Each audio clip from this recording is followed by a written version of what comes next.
गीत 103 एक पद। हे मोहर मन सदा प्रभुंकर धन्यवाद कर। हे मोहर अंतरस्थ समस्त ताहांक पवित्र नामर धन्यवाद कर। गीत 103 13 पद। पिता अपना संतान गण प्रति जे रूप स्नेह बहई सदा प्रभु अपना भयकारी मान प्रति से रूप स्नेह बहंती। आम्हे माने समस्ते से सदा प्रभु परमेश्वर संतान अटू। जो पिता आम मान को आपणार संतान भाव निजर प्रतिमूर्ति रे निर्माण करी अछंती। आस आम्हे माने आमर समस्त पाप स्वीकार करी सेही स्वर्गस्थ पितांक निकट को फेरी जिबा ओ तांक संतान होय अनंत काल पर्यंत तांक संगरे बास करी रहिबा। जेपरि जिसाय 65:2 पद वर्णना करा जाए। जो माने अपना अपना कल्पनानुसारे कुपथरे गमन करती एपरी विद्रोहाचारी लोकमान प्रति आम्हे दिन जाक अपना हस्त विस्तार करिअछु। सेही पिता ईश्वर आम मान को असीम प्रेम करुथिबा कारणरू आमे जेते शीघ्र संभव तांक निकट को फेरी जिबा से आमको अपेक्षा करि अछंती। पिता काहीकि आमको अपेक्षा करती से प्रथम रे की परि थिले ओ काहीकि तांकर एकमात्र प्रिय पुत्र प्रभु जीशुख्रीष्ट को ही जगत को प्रेरण कले। आस आमे पवित्र बाइबल रु किछि सारांश देखिबा। जोहन प्रथम अध्याय 1-3 पद पर्यंत। आद्ୟରେ वाक्य थिले, वाक्य ईश्वरଙ୍କ संगरे थिले, सेही वाक्य ईश्वर थिले, से आद्ୟରେ ईश्वरଙ୍କ संगरे थिले, ताहांक द्वारा समस्त सृष्ट हैला। आउ जे समस्त सृष्टि होयछि सेथि मधुरु गोटे सुद्धा ताहांक बिना सृष्ट होई नाही। आउ सेही आमर सृष्टिकर्ता ईश्वर षष्ठ दिवस मध्यरे तांकर ज्ञान द्वारा ए सब को सृष्ट कले जहा आमे देखुछु। आमे जदि आदि पुस्तक प्रथम अध्याय रु तृतीय अध्याय पर्यंत अध्ययन करिबा सृष्टिर विवरणी केड़े सुंदर भाव वर्णना करा जाए जानी पारिबा। मु आपण मानकु संक्षिप्त भाव रे कहूची। आदि प्रथम अध्याय 1-2 पद। आद्ୟରେ परमेश्वर स्वर्ग पृथ्वीर सृष्टि कले। पृथ्वी निर्जन और शून्य थिला। आउ गभीर जल उपरे अंधकार थिला। पुणी परमेश्वर आत्मा जल उपरे व्यक्त थिले।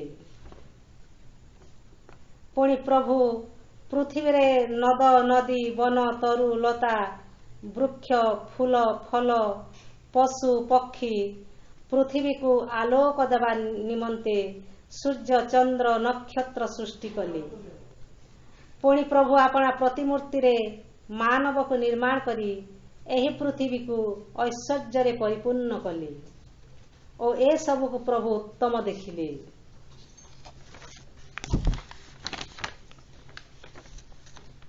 पुणी सेही मानव को नहीं पूर्व दिग एदन रे एक उद्यान प्रस्तुत करी सेठारे रखिले और सेमान को आज्ञा दे कहिले तुम्हें सब वृक्षर फल स्व इच्छा रे भोजन करि पारिबो मात्र सत सत ज्ञानदायक वृक्षर फल भोजन करिबो नाही। जो दिन ताहा खाइबो सेही दिन नित्यांत मरिबो। आदि द्वितीय अध्याय 16-17 पदरे लिखा जाए।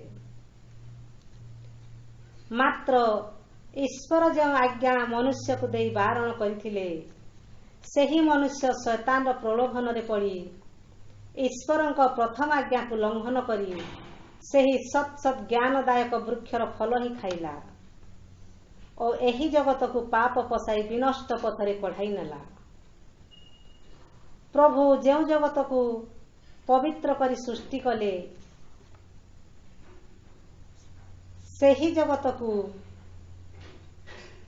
मनुष्य द्वारा पाप पशिबारु मनुष्य को निर्माण करिथिबा हेतुरु प्रभु अनुताप करी मनरे शोक कले। लेखा जाए आदि 6 पद। पुणी सेही दिन ठारू सदा प्रभु मानव को बंचाइबा पाई मानव पछरे लागि पड़ी कहंती, तुम्हे माने पाप करो नहीं। सत्य पथरे चालो, ईश्वर को आज्ञा पालन कर, जेपरी बंची पारिबो। जदि आमे पुरातन नियम अध्ययन करिबा प्रकृत रे जानी पारिबा सेही ईश्वर आमको केड़े प्रेम करंती। आउ सेही पापरु बंचाइबा पाई पिता परमेश्वर तांकर एकमात्र पुत्र प्रभु जीशुख्रीष्ट को ही जगत को प्रेरण करंती। से आसी जेपरी तांकर बलिदान द्वारा एही जगत को पापरु उद्धार करिबे और आमको पितांक निकट को नहीं जिबे। जेपरी जोहन 3:16 पद। कारण ईश्वर जगत को एड़े प्रेम कले जे से अपना अद्वितीय पुत्र को दान कले, जेपरी जे कही ताहांक ठारे विश्वास करे से विनष्ट न होई अनंत जीवन प्राप्त हुए। प्रभु जीशुख्रीष्ट समस्त मानव जाति को उद्धार करने पाई एही जगत को आसीथिले। आम्हे माने समस्ते जदि प्रभु जीशुख्रीष्ट को हृदय सहित विश्वास करी सेही पितांक पाखकु जीवा ताहेले से केबे मध्य आमको तांक ठारू दूर करिवे नाही। जेपरी जोहन 1:12 पद। मात्र जेते लोक ताहांकु ग्रहण कले अर्थात जो माने ताहांक नाम रे विश्वास कले से समस्तंकु से ईश्वर को संतान हेबा निमंते अधिकार देले। आस आमे माने सेही प्रभु जीशुख्रीष्ट को आम जीवन उद्धारकर्ता भाव में ग्रहण करी सेही स्वर्गस्थ पितांक निकट को फेरी जिबा और पितांक संतान होई अनंत काल तांक सहित जीवित रही पारिबा। कारण सेही पिता आमको सदा सर्वदा तांक संगरे जीवित रखिबा को चाहंती। आमेन।